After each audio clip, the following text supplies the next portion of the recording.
أعوذ بالله من الشيطان الرجيم وقالوا لن يدخل الجنة إلا من كان هدى أو نصارى تلك أمانيهم قل هاتوا برهانكم إن كنتم صادقين بلى من أسلم وجهه لله وهو محسن فله أجره عند ربه ولا خوف عليهم ولا هم يحزنون সবার সুযোগ্য সভাপতি সাহেব, উলামায়ে কেরাম,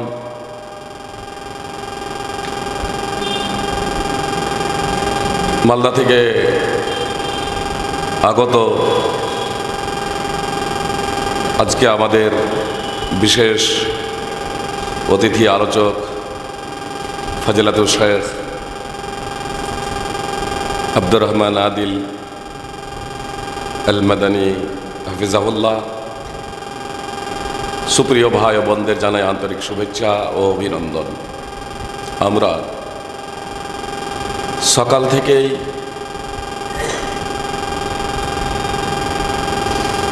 বক্তব্য শ্রবণ করছি। মাশাআল্লাহ, আপনারা আমার আগে যিনি বক্তব্য রাখলেন তিনিও দেশে পড়ার পরে মদিনা ইউনিভার্সিটি থেকে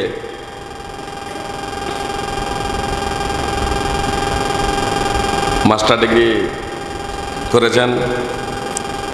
কোরআনের হাফেজ, কোরআন পাঠ দেখেই আপনারা বুঝতে পারছিলেন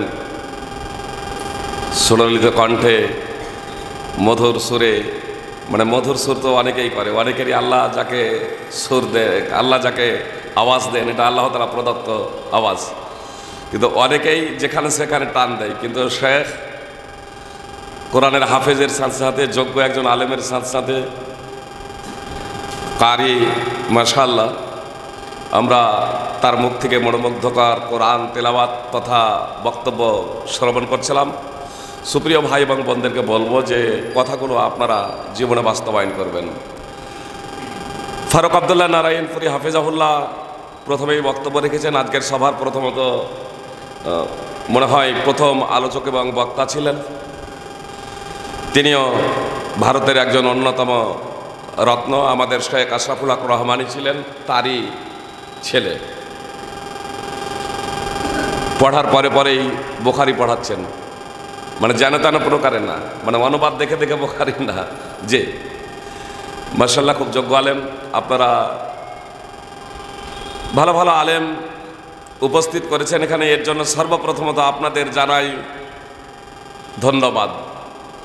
আল্লাহ তাআলার প্রশংসার সাথে সাথে আপনাদেরও কৃতজ্ঞতা প্রকাশ করছি এতগুলো আলেমকে একটা প্রোগ্রামে উপস্থিত করার জন্য। সুপ্রিয় ভাই এবং বোন, আমি হচ্ছি আপনাদের আজকের শেষ আলোচক। এমনটি যাতে না হয় যে সকাল থেকে যা শুনলেন আমার কথা সেগুলো চেপে যায়, সেগুলোর ওপরে চেপে যায়, সেগুলো ভুলে যাবেন, শুধু আমার কথা নিয়ে নেবেন, যাতে এমনটি না হয়। এজন্য দীর্ঘ বক্তব্য রাখবো না ভাবছি, যদিও 8টা পর্যন্ত ভাই সময় রেখেছেন। তো আপনাদের যদি সম্মতি থাকে তাহলে 7:30 পর্যন্ত বক্তব্য রাখবো, 2-4 মিনিট কম বেশি। তারপর সবার শুরু থেকে নিয়ে শেষ অবধি যদি আপনাদের মনে যদি কোনো প্রশ্ন উকি মারে, অনেক জায়গায় প্রশ্ন করতেই দেয় না, যে অনেক জায়গায় প্রশ্ন করতেই দেয় না। আলোচ্য বিষয় যেহেতু বিভ্রান্তির বেড়াজালে মুসলিম সমাজ, ঐক্যের যারা কথা বলে, একতার যারা কথা বলে, আমাকে আহ্বান করে, আমি বলি যাব একটা শর্তে, প্রশ্ন করার স্বাধীনতা দিতে হবে, বক্তব্য রাখার স্বাধীনতা দিতে হবে। তবে আমি যদি কোরআন এবং সুন্নাহ পরিপন্থী কোনো কথা বলি তাহলে অবশ্যই আমারও বক্তব্যের অপারেশন আপনারা করবেন, এ পূর্ণ স্বাধীনতা থাকবে। কোরআন এবং সুন্নাহর বাইরে বিশেষ করে কোরআন এবং সুন্নাহ পরিপন্থী কোনো কথা ইসলামের নাম নিয়ে বলা যাবে না।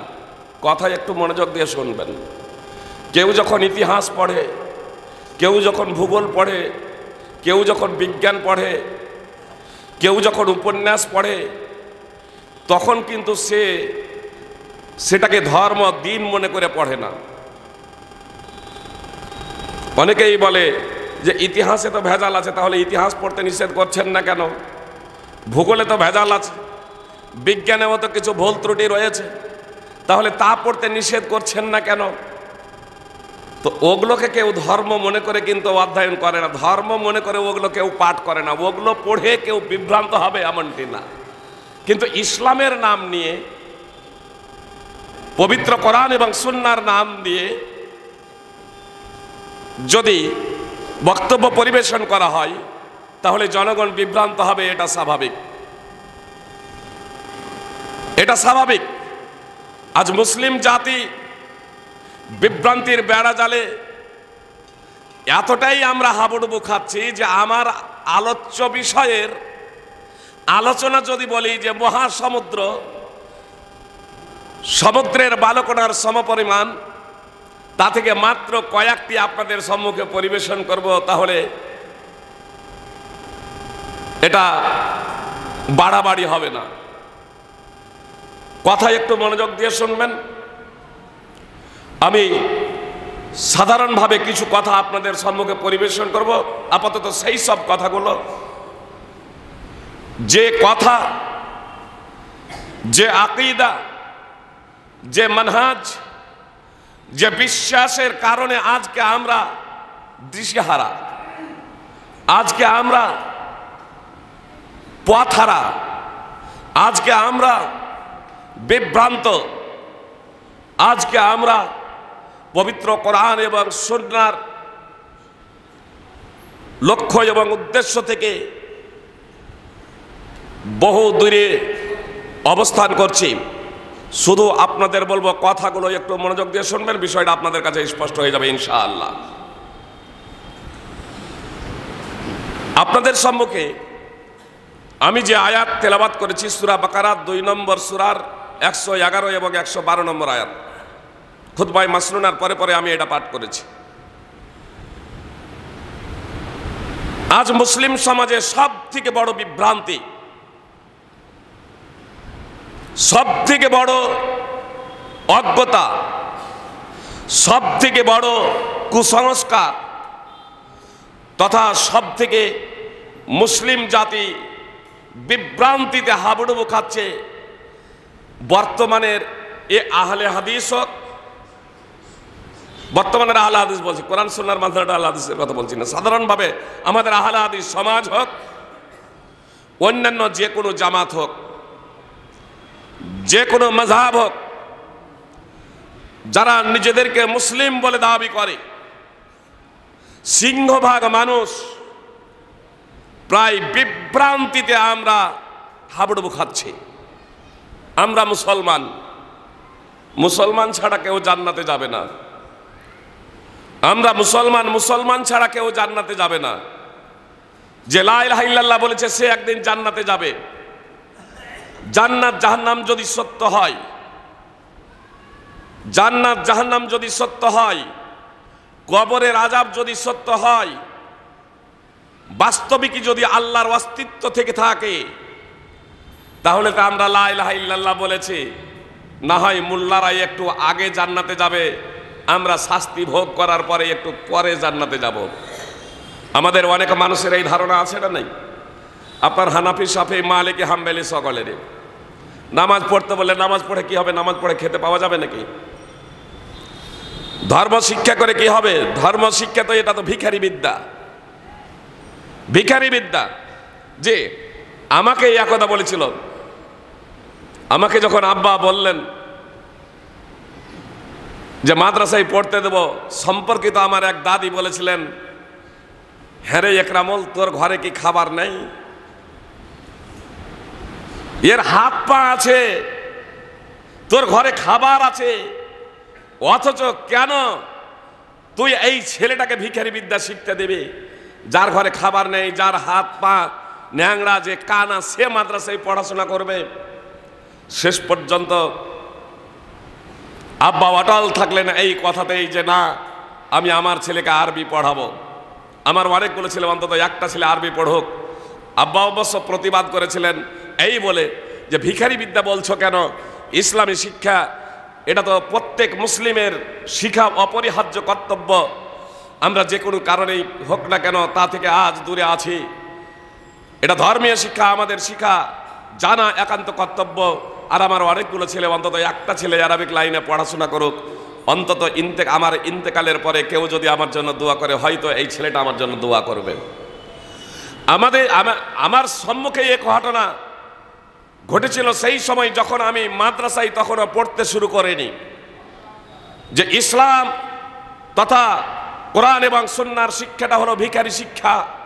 এই শিক্ষাটা শিখবে মূলত তারা, এই শিক্ষাটা পড়বে মূলত তারা যাদের ঘরে খাবার নেই, যারা ন্যাংরা, কানা খোড়া, যাদের চোখ কানা। হাফেজ বলতে এই জন্য অনেকেই আগে আমরা বুঝতাম যে হাফেজ, যখন কাউকে বলা হতো হাফেজ, তখন বলতাম কি ব্যাপার, আমাদের মতো এই চোখ খোলা আছে তবুও বলছে একে হাফেজ। মানে হাফেজ মানে আমাদের ধারণা মানে দুই চোখের অন্ধ। তো এ তো দিব্যি চোখ। আমার পূর্বে শেখ আব্দুর রহমান আদিল আল মাদানী হাফেজউল্লাহ বক্তব্য রাখছিলেন, তিনি হচ্ছেন হাফেজ। মানে তখনকার মতো হলে তখন হয়তো বলতাম যে অন্ধ, আবার বলছে হাফেজ, এ তো মিথ্যা কথা বলে। সুপ্রিয় ভাই এবং বোন, তাহলে আমাদের সমাজ ইসলামটাকে একবারে ভিখারিদের শিক্ষা, ভিখারি বিদ্যা বলে আখ্যায়িত করে আমরা ইসলাম থেকে কিন্তু অনেক দূরে সরে গিয়েছি। ইদানিংকালে আমাদের যুব সমাজের মধ্যে কিছুটা চেতনায় এসেছে। ফলে এই যে যুবক আপনারা দেখছেন, অনেক যুবকের মুখে আজকে দাড়ি গজিয়েছে, তারা 5 ওয়াক্তের নামাজ পড়ে। কিন্তু যখন আমরা ছোট ছিলাম তখনই দেখেছি মসজিদে ওই বুড়োগুলো ছাড়া যুবকের কোনো অস্তিত্ব ছিল না। এখনো অনেক জায়গা আছে সুপ্রিয় ভাই এবং বোন, যেখানে ওই বুড়ো ছাড়া, 2-4-10 জন বুড়ো ছাড়া আপনার যুবকের অস্তিত্ব পাওয়া যায় না মসজিদে। আলহামদুলিল্লাহ আমাদের এই শামসেরগঞ্জ বেল্টে অনেক যুবক এখন জেনারেল শিক্ষিত, দুনিয়াবি শিক্ষায় শিক্ষিত হওয়ার পরেও তারা 5 ওয়াক্তের নামাজ পড়েন, হালাল হারাম যাচাই বাছাই করে হালালটাকে গ্রহণ করেন। এর জন্য আপনাদের জানাই অশেষ ধন্যবাদ সুপ্রিয় ভাই এবং বোন। তাহলে আমরা মুসলিমরা প্রথমত আকীদাগত দিক থেকে আমাদের এই পশ্চাৎপরণ, আমরা আকীদাগত দিক থেকে অনেকটা পিছিয়ে। মানে আমাদের চতুর্পার্শ্বে অমুসলিমরা বসবাস করেন, তাদের দেখা দেখি আমাদের মধ্যে সেই আকীদা সঞ্চারিত হয়েছে। যেমন একটা লোক ব্রাহ্মণ ঘরে যদি জন্মগ্রহণ করে, আজীবন ব্রাহ্মণ, যদি মূর্খও হয়, যদি নিরেট অজ্ঞ হয়, জাহেল হয়, তাহলেও সে মূর্খ। স্রষ্টার নাম দিয়ে তারা মন্ত্রই রচনা করে দিয়েছে, বিদ্যাংশ ব্রাহ্মণ দৈবতং মহৎ। ব্রাহ্মণ শিক্ষিতই হোক আর অশিক্ষিতই হোক, সে হলো মহান দেবতা।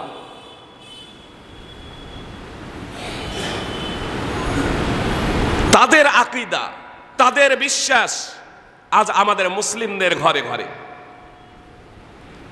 এজন্য এই 21 শতাব্দীতে বেঞ্চে বসাকে কেন্দ্র করে রক্তপাত হয়ে যাচ্ছে। যে একটা নিম্ন শ্রেণীর জাতপাত বর্ণ বৈষম্যের কারণে ব্রাহ্মণের পার্শ্বে যদি একজন শূদ্র যদি বসে যায়, নাকে ঘুষি মেরে রক্তপাত করে, একই টিউবওয়েল বা একই কুয়ার পানি পান করার জন্য আজকে ওই অপদস্থ হতে হচ্ছে এক শ্রেণীর মানুষকে। আপনার মন্দিরে প্রবেশের অধিকার সবারই নাই। যে ইন্দিরা গান্ধীকেও সব মন্দিরে প্রবেশ হতে দেওয়া হয় নাই। আরো যদি খবর যদি রাখেন, এই 21 শতাব্দীতে আমাদের রাষ্ট্রপতিকে বর্তমানে আরে একজন শূদ্র আদিবাসী, আমাদের মাননীয় রাষ্ট্রপতি, ভোটের রাজনীতির কারণে তাকে রাষ্ট্রপতি বানানো হয়েছে, এটা স্বতন্ত্র ব্যাপার।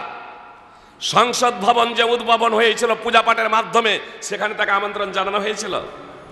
কি বলছেন আপনারা? আমি অবশ্য বেশি দুনিয়া সম্পর্কে অবগত নই। আপনার সংসদ ভবন, যেটা নতুন কোটি কোটি টাকা খরচ করে সংসদ ভবন নতুন করে তৈরি করা হলো, রাষ্ট্রপতির মতো একজন মহামান্য ব্যক্তিকে সেখানে আমন্ত্রণ জানানো হয়েছিল? কেন হয়নি?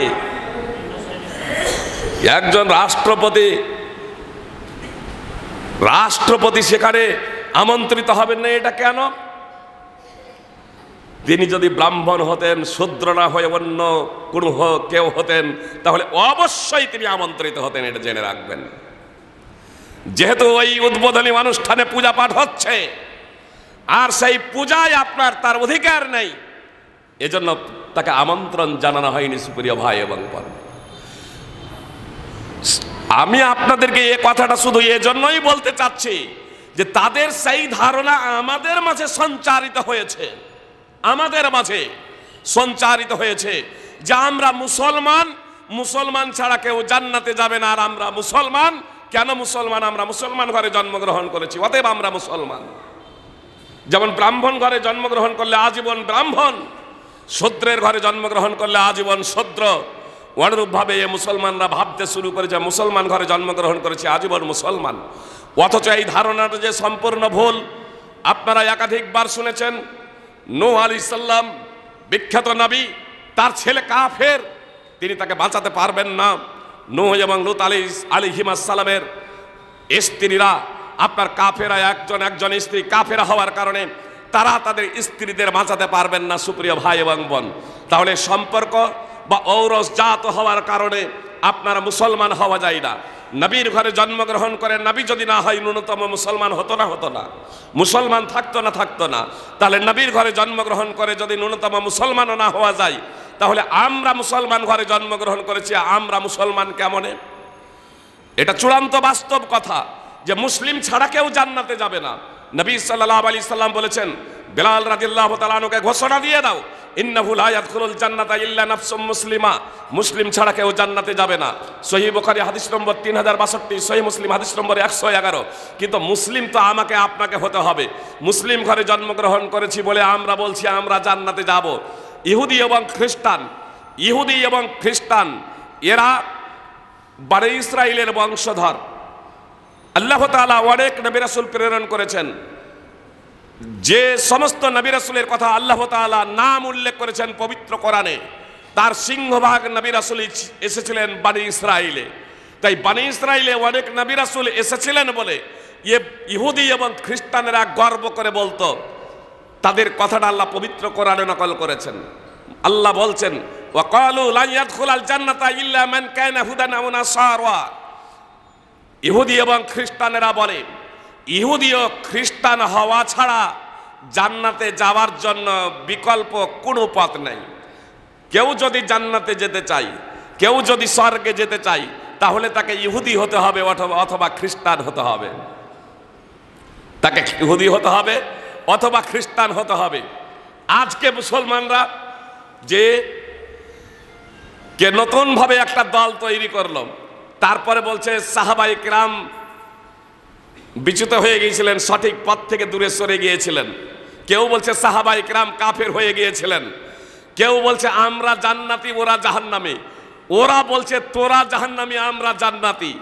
এইভাবে মুসলমান আজ নানা দলে বিভক্ত হয়েছে না হয়নি? আজ নানা দলে বিভক্ত হয়েছে।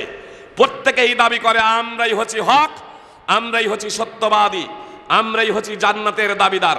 ইদানিং আবার এক শ্রেণীর মানুষ তৈরি হয়েছে, আরে সবাই জান্নাতি, যেহেতু সবাই মুসলমান, কালেমা পড়েছে যে সে মুসলমান, অতএব কালেমা পড়েছে যে সে মুসলমান, সবাই জান্নাতি। অতএব এ নিয়ে মারামারি করার, এ নিয়ে তর্ক বিতর্ক করার কোনো ব্যাপার নেই।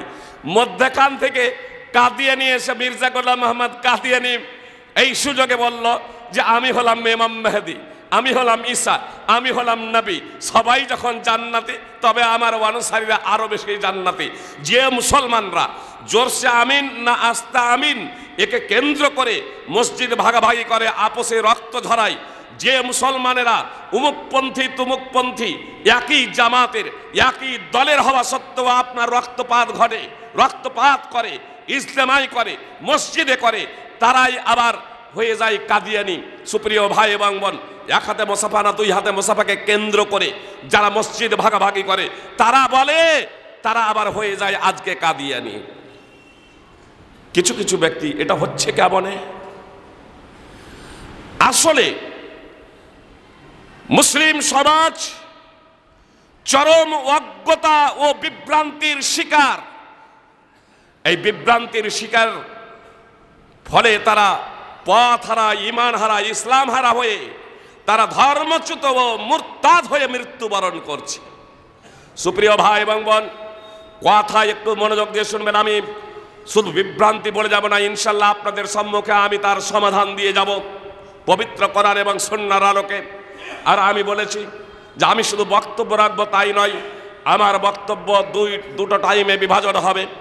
আপনাদের জন্য একটা উন্মুক্ত প্রশ্ন উত্তর থাকবে, আপনারা প্রশ্ন করবেন, জানা থাকলে ইনশাল্লাহ তার জবাব দেওয়ার প্রচেষ্টা করব। সুপ্রিয় ভাই এবং বোন, তাহলে মুসলিম জাতি আজ নানা দলে বিভক্ত। যার কাছে যা আছে তা নিয়ে সে সন্তুষ্ট এবং সে তা নিয়েই মনে করে আমি হচ্ছি হক পথের পথিক, বাকিরা হচ্ছে ভুলের উপরে প্রতিষ্ঠিত।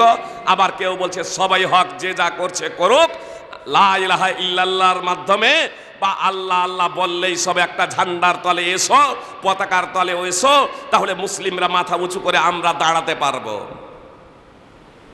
সত্য কি? হক কি? সফলতা কোথায়? আসুন সেই বিষয়টাকে আমরা জানার প্রচেষ্টা করি। আমি আপনাদের বলেছি, ইহুদি এবং খ্রিস্টানেরা বনি ইসরাইলের বংশধর হওয়ার কারণে বনি ইসরাইলে অনেক নবী রাসূল আল্লাহ প্রেরণ করেছিলেন। সেই কারণে ইহুদি এবং খ্রিস্টানেরা গর্বের সহিত বলতো, ইহুদি অথবা খ্রিস্টান ছাড়া কেউ জান্নাতে যাবে না। অতএব কেউ যদি জান্নাতে যেতে চায় তাহলে ইহুদি হও অথবা খ্রিস্টান। তারা আপোষে বলতো যে তোমরা জাহান্নামী, আমরা জান্নাতি। ইহুদিরা খ্রিস্টানদের বলতো তোমরা জাহান্নামী, আমরা জান্নাতি। আর খ্রিস্টানেরা ইহুদিদের বলতো তোমরা জাহান্নামী, আমরা জান্নাতি। কিন্তু তাদের নির্যাস ইহুদি অথবা খ্রিস্টানই জান্নাতে যাবে, অন্য কেউ জান্নাতে যাবে না। তা আল্লাহ বললেন তিলকা মানিয়হুম, এটা হচ্ছে তাদের আকাঙ্ক্ষা, এটা হচ্ছে তাদের ইচ্ছা, এটা হচ্ছে তাদের কল্পনা মাত্র। কুল হাতু বুরহানাকুম ইন কুনতুম সাদিকিন, মুহাম্মদ সাল্লাল্লাহু আলাইহি সাল্লাম আপনি তাদেরকে বলে দিন, তোমরা যদি তোমাদের দাবিতে সত্যবাদী হও তাহলে দলিল প্রমাণাদি পেশ করো। তোমরা যে বলছো যে ইহুদি অথবা খ্রিস্টান ছাড়া কেউ জান্নাতে যাবে না, জান্নাতে যেতে হলে ইহুদি অথবা খ্রিস্টান হতে হবে। তো জান্নাতে যেতে হলে ইহুদি খ্রিস্টান হতে হবে, দলিল পেশ করো, দলিল পেশ করো। ইহুদি খ্রিস্টান দলিল পেশ করতে ব্যর্থ হয়েছে। আল্লাহ তাআলা জানিয়ে দিলেন জান্নাতে যাবে কে, জান্নাতে যাবে কে। যে কোনো মাযহাব, যে কোনো মাসলাক, যে কোনো সংগঠনেরই হন না কেন, জান্নাতে যদি যেতে চান তাহলে কথাটা একটু মনোযোগ দিয়ে শুনুন। বিভ্রান্তির বেড়াজাল থেকে আপনাকে বের হয়ে আসতেই হবে যদি আপনি জান্নাতে যেতে চান। আল্লাহ বলছেন বালা, কেন নয়, কেন নয়, বরং বালা, বরং জান্নাতে যাবে কে সেই প্রসঙ্গে আল্লাহ বলছেন মান আসলামা ওয়াজহাহু লিল্লাহি ওয়া হুয়া মুহসিনুন ফালাহু আজরুহু ইনদা রাব্বিহি ওয়ালা খাউফুন আলাইহিম ওয়ালা হুম ইয়াহজানুন। বরং সেই জান্নাতে যাবে, বরং সেই জান্নাতে যাবে যে নিজেকে সমর্পণ করেছে আল্লাহর জন্যে, যে নিজের মুখমণ্ডলকে অর্পণ করেছে আল্লাহর জন্যে, যে নিজেকে সঁপে দিয়েছে আল্লাহর জন্যে, যে আত্মসমর্পণ করেছে একমাত্র আল্লাহর জন্যে, সৎকর্মপরায়ণ হয়ে ভালো কাজও করেছে, কোরআন এবং সুন্নাহ মোতাবিক আমলও করেছে। নিজেকে সমর্পণ করে দেওয়ার পরে, নিজেকে সমর্পণ করে দেওয়ার পরে সে সৎ কর্ম করেছে, আল্লাহ বলছেন তার জন্য তার প্রতিপালকের কাছে রয়েছে নেকি, সওয়াব, পুণ্য। তারা ভয়ভীত হবে না, তারা দুঃখিত হবে না। সূরা বাকারা 2 নম্বর সূরার 111 এবং 112 নম্বর আয়াত। সুপ্রিয় ভাই এবং বোন, আল্লাহ কি বললেন? বরং জান্নাতে যাবে সেই পুরুষ ও মহিলা, বরং জান্নাতে যাবে সেই পুরুষ ও মহিলা যে নিজেকে সমর্পণ করেছে, যে নিজেকে সঁপে দিয়েছে আল্লাহর কাছে সৎকর্মপরায়ণ হয়ে। আমি আপনি কোনো কাজকে যতই সৎ বলি না কেন, আমি আপনি কোনো কাজকে যতই ভালো বলি না কেন, সেটা ভালো হতে পারে না ততক্ষণ পর্যন্ত যতক্ষণ না সেটা পবিত্র কোরআন এবং সুন্নাহর অনুকূলে হবে, পবিত্র কোরআন এবং সুন্নাহ দ্বারা তা সাব্যস্ত হবে, পবিত্র কোরআন এবং সুন্নাহ দ্বারা তা প্রণীত হবে, ততক্ষণ পর্যন্ত সেটা সৎ ভালো হতে পারে না। প্রত্যেক খতিব যখন খুতবা প্রদান করেন, আমিও পাঠ করেছি, আমার মনে হয় আমার আগে যতগুলো আলোচক আলোচনা করেছেন প্রত্যেকেই পাঠ করেছেন। ইমাম সাহেব যখন মেম্বারে উঠেন জুমার দিনে, প্রত্যেক ইমাম তখন পাঠ করেন, নবী সাল্লাল্লাহু আলাইহি সাল্লামের ভাষাতেই পাঠ করেন, কুল্লু মুহদাসাতিন বিদআহ ওয়া কুল্লু বিদআতিন দালালাহ ওয়া কুল্লু দালালাতিন ফিন্নার। দিনের বিষয়ে প্রত্যেকটা নব আবিষ্কৃত বিষয় হলো গুমরাহি, দিনের বিষয়ে প্রত্যেকটা নব আবিষ্কৃত বিষয় হলো বিদআত, আর প্রত্যেকটা দিনের বিষয় নব আবিষ্কৃত বিষয় হলো গুমরাহি, ভ্রষ্টতা, আর প্রত্যেক গুমরাহি ও ভ্রষ্টতার পরিণাম হলো জাহান্নাম। এটা আমরা প্রত্যেকটা খতিব পাঠ করে থাকি। সুপ্রিয় ভাই ও বোন, আমরা কিন্তু এইটুকুর অনুবাদ করি না। কি বলছেন? আল্লাহ রাসূল সাল্লাল্লাহু আলাইহি সাল্লামের কথাটুকু নকল করি, কিন্তু আমরা এইটুকুর অনুবাদ করি না। কি বললাম? ধর্মের ব্যাপারে প্রত্যেকটা নব আবিষ্কৃত বিষয় হলো গুমরাহি ও ভ্রষ্টতা, আর প্রত্যেকটা গুমরাহি ও ভ্রষ্টতার পরিণাম হলো জাহান্নাম। সুনানে নাসাই শেষের অংশটুকু ব্যতীত সহিহ মুসলিম, আবু দাউদ বিভিন্ন হাদিস গ্রন্থে রয়েছে। ইমাম বাইহাকির আল মাদখাল হাদিস নম্বর 191, আব্দুল্লাহ ইবনে উমর রাদিয়াল্লাহু তাআলা আনহু বলছেন, কুল্লু বিদআতিন দালালাহ ওয়া ইরাহান নাস হাসানা। দিনের বিষয়ে, ধর্মের ব্যাপারে প্রত্যেকটা নব আবিষ্কৃত বিষয় হলো গুমরাহি ও ভ্রষ্টতা, যদিও মানুষ তাকে ভালো মনে করে। আসামের গোয়ালপাড়া ডিস্ট্রিক্টের ফরেস্ট গেটে হানাফি মাদ্রাসায় বক্তব্য রাখতে গিয়ে কয়েক বছর আগে যে কথাটা বলেছিলাম আজকে আপনাদের বলছি। মানে আমরা যে যা করি ধর্মে নেই, ইসলামে নেই, অথচ আমরা করি, এই ভাবনাতে করি যে এটা হচ্ছে বেদাতে হাসানা, ভালো বেদাত। কি বলছেন? বেদাতকে আমরা করলাম দুই ভাগ, বেদাতে হাসানা আর বেদাতে সাইয়া, ভালো বেদাত আর মন্দ বেদাত। তারপরে আপনি যেটা করেন সেটা আমি বলছি এটা নিকৃষ্টতম বেদাত, আমি যেটা করি শরীয়তে নেই, আমি বলছি এটা ভালো বেদাত। আবার আমি যেটা করছি আপনি করেন না, তখন আপনি বলছেন আপনারটা হচ্ছে নিকৃষ্টতম বেদাত, তার পরিণাম জাহান্নাম, আর আপনি যেটা করছেন সেটা হচ্ছে ভালো বেদাত। মানে প্রত্যেকেই ভালো, শরীয়তে নেই, অথচ শরীয়ত মনে করে, ইবাদত মনে করে নেকির উদ্দেশ্যে আমরা যে যা করি, অথচ শরীয়তে তা নেই, সেটাকে প্রত্যেকেই নিজেরটাকে আমরা ভালো মনে করি, তাই না?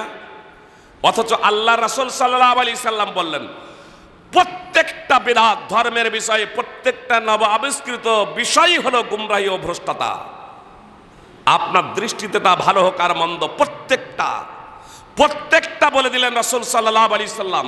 আর ইবনে উমর আরো স্পষ্ট করে দিলেন যে মানুষ যদি তাকে ভালো মনে করে তাহলেও সেটা বিদআত, তা যদি পবিত্র কোরআন এবং সুন্নাহ প্রণীত না হয়। আজকে আপনাদের যে কথাটা আসামে বলেছিলাম, যেহেতু আপন আপন যে যা করি প্রত্যেকেই সেটাকে ভালো বলি, তো ভালোর উদাহরণ দিতে হবে না, মন্দ বেদাতের একটা উদাহরণ পেশ করেন তো। মন্দ বেদাত, যে একটা মন্দ বেদাতের উদাহরণ চাচ্ছি। আমাদের এলাকাতেই ফরজ নামাজের পরে প্রচলিত পদ্ধতিতে দোয়া করাকে কেন্দ্র করে আমরা কত ইমাম তাড়াতাড়ি করলাম, তাই না? কি বলছে, হয়েছে না হয়নি? একটু তাড়াতাড়ি বলেন, সুবিধা হবে। মন্দ বেদাত, খারাপ বেদাতের একটা উদাহরণ দেন, ভালো বেদাত বলতে হবে না। সমস্ত ওলামায়ে কেরাম এ বিষয়ে একমত যে নবী সাল্লাল্লাহু আলাইহি সাল্লাম তার 23 বছর জীবনীতে একদিনও হাত উঠিয়ে ফরজ নামাজের পরে দোয়া করেননি, এবং সাহাবায়ে কেরাম আমিন আমিন বলেননি। আল্লাহ রাসূল এভাবে করতে বলেননি, সাহাবায়ে কেরাম এভাবে করেননি। এ বিষয়ে আমরা সবাই একমত। তারপরে বলছি কাজটা তো ভালো, মন্দ নয়, কাজটা তো ভালো। তো এজন্য আর ভালোর উদাহরণ দিতে হবে না, মন্দের উদাহরণ দেন।